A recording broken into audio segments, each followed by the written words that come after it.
नेपाललाई मुझे प्रेसर भयो र अब कि प्रेसर हुँदैन नेपालले ब्याक टु ब्याक 3टा गेम जित्यो भने त्यस्तो मुझे रन रेटले हारेको छैन नि त साथी रन रेट अति कम छ क्या त्यो पनि जोड्छ नि त साथी अब 3 म्याच नेपालले जित्यो भने अनि मुझे ए साथी अनि इंग्ल्यान्डले त इटाली र मुझे यसलाई त धेरै रनले जित्छ नि त झाठा धेरै रनले नै जित्छ भन्ने कहाँ लेखेको छ मुझे फ्युचर देख्न थालिस् तैँले साथी जित्दैन त कस्तो कुरा गर्छ साथी इटाली र मुझे यसलाई इंग्ल्यान्डले जित्दैन जे पनि हुन सक्छ नि मुला जे पनि हुन्छ ए अब नेपाल र स्कटल्यान्डको त्यो त अति टक्करको गेम हुने हो हैन त्यस्तै खेल्दियो भने नेपाल जस्तै मुझे उले जित्दियो भने त मुझे अनि खुल्केन मुझे इंग्ल्यान्ड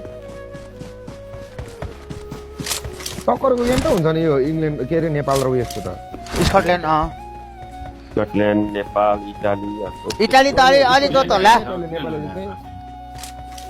वेस्ट इन्डिजहरु इटाली अलिक क्विक होला कि इटाली अलिक क्विक होला दुबई नेपाल स्कटल्यान्ड नेदरल्यान्ड यिनीहरू चाहिँ टक्करको होला हो अमेरिका